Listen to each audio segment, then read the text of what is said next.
Hello everyone, once again very warm welcome in my video. आप सबका स्वागत है। I am Dhananjay from Dhananjay classes Aligarh. First of all thank you very much for your love and regard, जो आप मुझे इतने सारे कमेंट के माध्यम से दे रहे हैं। आप में से कई लोग मुझे बड़े अच्छे से कमेंट लिख रहे हैं, मैं उनका आभारी हूं कि वो लोग मुझे इस लायक समझते हैं। तो चलिए वापस आज इस नए वीडियो में एक नए आर्टिकल के साथ डिस्कस करेंगे। तो सबसे पहला सवाल ये, सर आज हम क्या पढ़ने जा रहे हैं, आज हम क्या सीखने जा रहे हैं? तो माय डियर, जो मेरे लगातार व्यूअर्स हैं जिन्होंने मुझे एक बड़ा कॉमन कमेंट करके पूछा है, सर ये जब आप इलेक्ट्रॉनिक कॉन्फ़िगरेशन करते हैं एसपीडीएफ के अंदर, तो क्या हर बार हमें आप वाउ प्रिंसिपल के अकॉर्डिंग वो चार्ट डिजाइन करना पड़ेगा? क्योंकि हमें कुछ समय तक 1s 2s 2p ये तो एनर्जी लेवल याद रहता है, लेकिन जब हम 20 से ऊपर जाते हैं, 20 एटॉमिक नंबर से, तब सर हम ये भूल जाते हैं कि पहले 4s आएगा, कि 4p आएगा, कि 3d आएगा, कि 4f आएगा। तो सर फिर तो हमारे लिए बहुत टफ हो जाता है। तो सर कोई ऐसी ट्रिक बताइए जिससे हम इस इलेक्ट्रॉनिक कॉन्फ़िगरेशन को बहुत स्मूथली तैयार कर सकें और भूलें भी ना।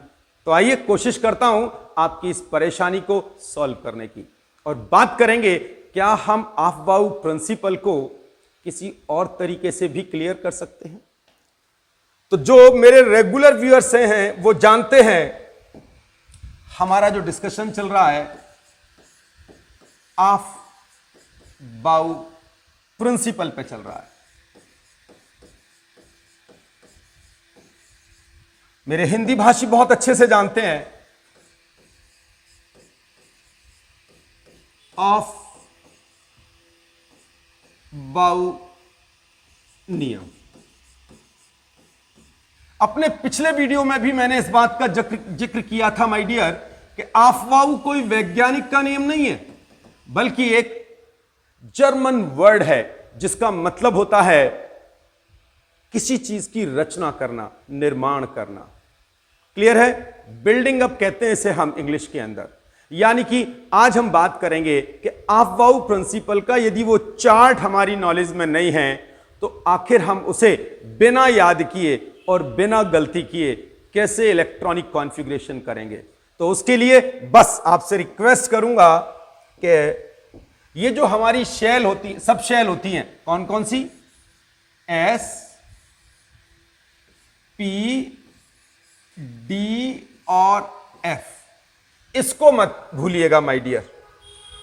और शायद ये भी जानते होंगे कि एस सेल के अंदर मैक्सिमम 2, पी में मैक्सिमम 6, डी में मैक्सिमम 10 और एफ में मैक्सिमम 14 इलेक्ट्रॉन रहते हैं। शायद ही कोई मेरा व्यूअर ऐसा होगा जो ये कहे नहीं सर मुझे याद नहीं है। बस इन 4 सब शेल को याद रखिए, और अब कितनी आसानी से हम इनमें एनर्जी लेवल वाली सब शेल को याद रखेंगे। तो उसके लिए क्या करना है, हमें हर सेल को, हर सब शेल को 2 बार लिखना है।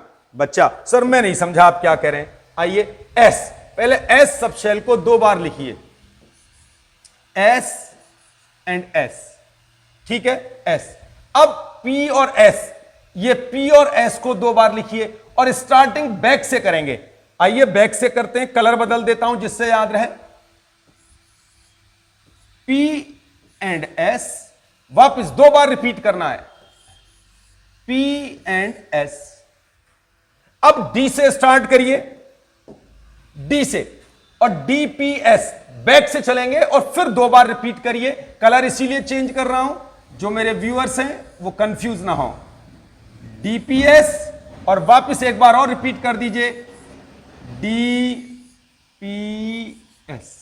तो आपने गौर किया हो मैंने क्या किया है, पहली सबशेल एस ली, उसको 2 बार लिखा, फिर फर्स्ट 2 सबशेल ली और उनको बैक से पीएस और पीएस 2 बार लिखा, फिर मैंने अब 3 सबशेल ली हैं और उनको 2 बार फिर लिखूंगा, डीपीएस और डीपीएस।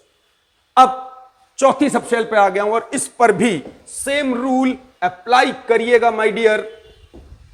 यानी कि एफ डी पी एस, और फिर एक बार और रिपीट कर दीजिए, F D P S. Is that clear? तो हमने क्या नियम याद किया कि हमने सबसे पहले चारों सब शेल लिख ली, उन सब शेल के मैक्सिमम इलेक्ट्रॉन ऊपर लिख लिए, जिससे हम कंफ्यूज ना हो कि किस सब शेल में मैक्सिमम कितने इलेक्ट्रॉन रहते हैं। और अब हर सब शेल को 2 बार रिपीट करेंगे, लेकिन बैक से करेंगे। तो 2 बार कैसे किया, इस सबसे पहले हाईलाइट करता हूं, जिससे आप लोग जितने भी मेरे व्यूअर्स मुझे देख रहे हैं, सबसे पहले एस लिया हमने और एस को 2 बार लिख लिया। फिर हमने क्या लिया, गौर करिएगा माय डियर्स, अब की बार हमने एस और पी 2 बार लिए, लेकिन बैक से लिए, यानी पी एस और पी एस। फिर हमने क्या लिया, डी पी एस। फिर तीसरा कलर यूज कर देता हूं जिससे आप लोग समझ सकें, ये तो डीपीएस, डीपीएस और 2 बार रिपीट करना है, डीपीएस एक बार और, फिर लास्ट में एफडीपीएस और एफडीपीएस। अब क्या करेंगे, इन सब शैलों के आगे नंबरिंग करेंगे 1 से, याद रखिएगा 1 से। आइए, क्यों, तो एस 1s 2s, अब जहां जहां एस आ रहा गिनती बढ़ाते जाइए, 3s 4s 5s 6s 7s और 8s। क्लियर? अब P, अब याद करिए P सब शेल सेकंड शेल से शुरू होती है, तो यहां स्टार्टिंग करेंगे हम P की किससे, 2। अब आगे बढ़ाते जाइए नंबर, 3 4 5 6 एंड 7। समझ रहे हैं मेरी बात? अब P के बाद बात करेंगे D की, और D सब शेल किस शेल से शुरू होती है, 3rd से। तो D जहां से सबसे पहला D आया उसे ढूंढिए, ये गया, यहां पर रखिए 3 4, अब नंबरिंग बढ़ाते जाइए, 4 5 और 6। क्लियर? अब D के बाद कौन सी बचेगी हमारी, F, और F सब शेल जो शुरू होती है वो स्टार्टिंग करते हैं चौथी शेल से, 4th शेल से, यानी कि सबसे पहले 4 और 5। क्लियर है? समझ में आ गया?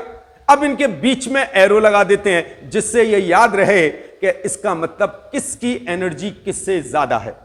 तो जल्दी से हम एरो इस्तेमाल करेंगे, पेशेंस रखिएगा माय डियर्स।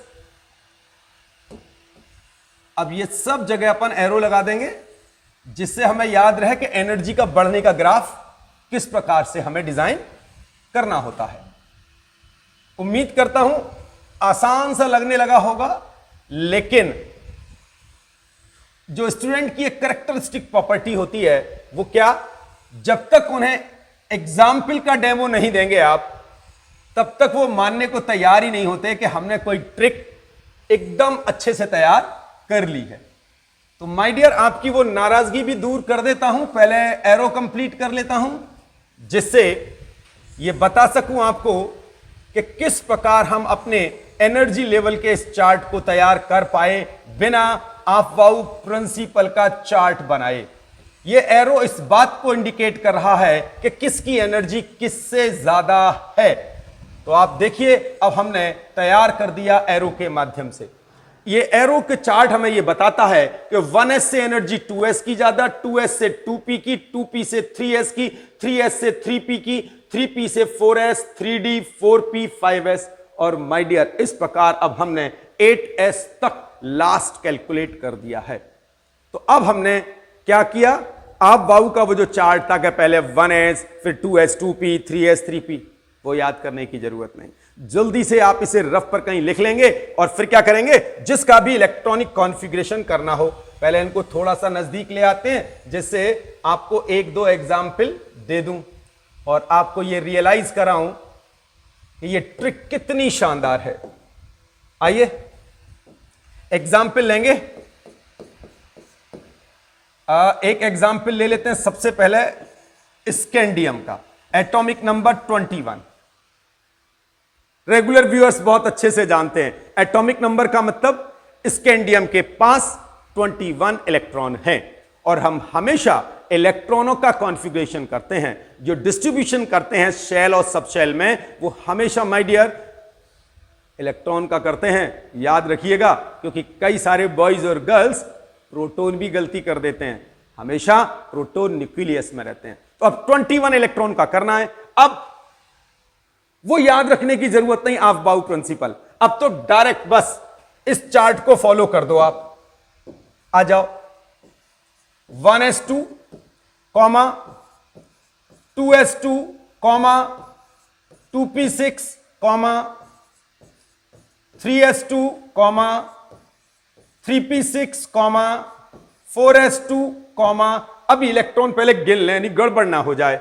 तो देखिए इलेक्ट्रॉन हमेशा ये जो s के ऊपर लिखा है, जिसे मैथमेटिक्स वाले पावर कहते हैं, हमारे यहां वो इलेक्ट्रॉन्स हैं। तो s में 2, तो 2 और 2 4, 6 10 12 18 और 2 20, यानी कि now we have completed the electronic configuration of 20 electrons. वापस 2 + 2 4 + 6 10 + 2 12 + 6 18 + 2 20, और अभी 4s के बाद 3d आना बचा था और हमारे पास इलेक्ट्रॉन भी एक बचा था। इस प्रकार माय डियर अब हमें बिना देर लगाए, बिना ये याद रखे कौन सा सब सेल पहले आएगा कौन सा बाद में आएगा, बिना स्ट्रेस लिए इलेक्ट्रॉनिक कॉन्फ़िगरेशन कर सकते हैं। अभी भी मुझे लग रहा है मेरे कुछ स्टूडेंट्स ये चाहेंगे सर एक दो एग्जाम्पल और दे दीजिए जिससे एकदम क्लियर कंसेप्ट बन जाए हमारी। तो आइए स्कैंडियम के बाद ले लेते हैं, अब एक Fe उठा लेते हैं 26। शायद ही कोई ऐसा होगा जो एटॉमिक नंबर ना जानता हो Fe का। Fe you know iron. तो आयरन का हमारे पास जो एटॉमिक नंबर है माय डियर वो 26 है।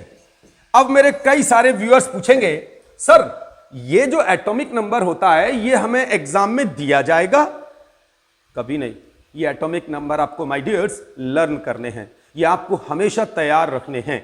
और एटॉमिक नंबर का मतलब इस एटम के अंदर 26 इलेक्ट्रॉन हैं, या यूं कह सकते हैं इसके न्यूक्लियस में 26 प्रोटॉन हैं, क्योंकि Z यानी atomic number is equal to the number of proton is equal to the number of electron, and you have discussed with me in my previous lecture.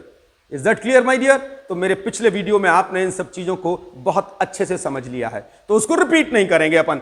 26 का इलेक्ट्रॉनिक कॉन्फ़िगरेशन करने जा रहे हैं वापस बिना स्ट्रेस लिए। अब हमें सोचना नहीं है कि सर किसको पहले लिखें, इस चार्ट को फॉलो करेंगे। 1s2 2s2 2p6 3s2 3p6 4s2 and 3d। अभी वेट करते हैं, पहले इलेक्ट्रॉन काउंट करेंगे। 2 + 2 4 + 6 10 + 2 12 + 6 18 + 2 20। 26 फिल करना था हमें, 20 तक कर चुके हैं, तो 3d के अंदर कितने बचे हैं? 6। अब कई सारे व्यूअर्स सर डी में तो 10 जाते हैं, आप बता रहे थे। डी में मैक्सिमम 10 जाते हैं, उससे कम 1 से 9 तक भी जा सकते हैं माय डियर। उम्मीद है अब आप बड़े बड़े एटॉमिक नंबर का इलेक्ट्रॉनिक कॉन्फ़िगरेशन, इलेक्ट्रॉनों का वितरण सीख पा रहे हैं। एक और एग्जाम्पल लेते हैं जो आपको शायद इस आर्टिकल के अंदर एकदम स्ट्रॉन्ग कर दे। Zn30 वापस एटॉमिक नंबर आपको याद होने चाहिए माय डियर। 30 को करेंगे हम, बिल्कुल इसको फॉलो कर देना है हमें। तो 1s2 2s2 2p6 3s2 3p6 4s2। एक बार चेक करें, 1s 2s 2p 3s 3p 4s 3d। एकदम स्मूथ लग रहा है ना आपको? अब इसमें इलेक्ट्रॉन पहले काउंट कर लेते हैं। तो 2 + 2 4 + 6 10 + 2 12 + 6 18 + 2 20। हमारे पास 30 थे और 4s के बाद 3d आना चाहिए था, और 3d के अंदर मैक्सिमम 10 इलेक्ट्रॉन तक जा सकते थे। So my dear you can see 2 + 2 4 + 6 10 + 2 12 + 6 18 + 2 20 + 10 30, और हमने अब यहां तक इसको फिल कर दिया है। तो उम्मीद करता हूं माय डियर ये जो आपके कमेंट्स आए थे कि सर ये चार्ट क्या हर बार याद रखना पड़ेगा, उम्मीद है अब आपको चार्ट रखने की जरूरत नहीं है। ये ट्रिक आपको बड़े से बड़े एटॉमिक नंबर का इलेक्ट्रॉनिक कॉन्फ़िगरेशन करना सिखा सकती है। तनाव नहीं लेना है जब तक मैं आपके साथ हूं। तो अपनी वाणी को यही विराम दूंगा। नेक्स्ट वीडियो में एक नए आर्टिकल के साथ, एक नई ट्रिक के साथ फिर आपसे मिलूंगा। तब तक के लिए नमस्कार।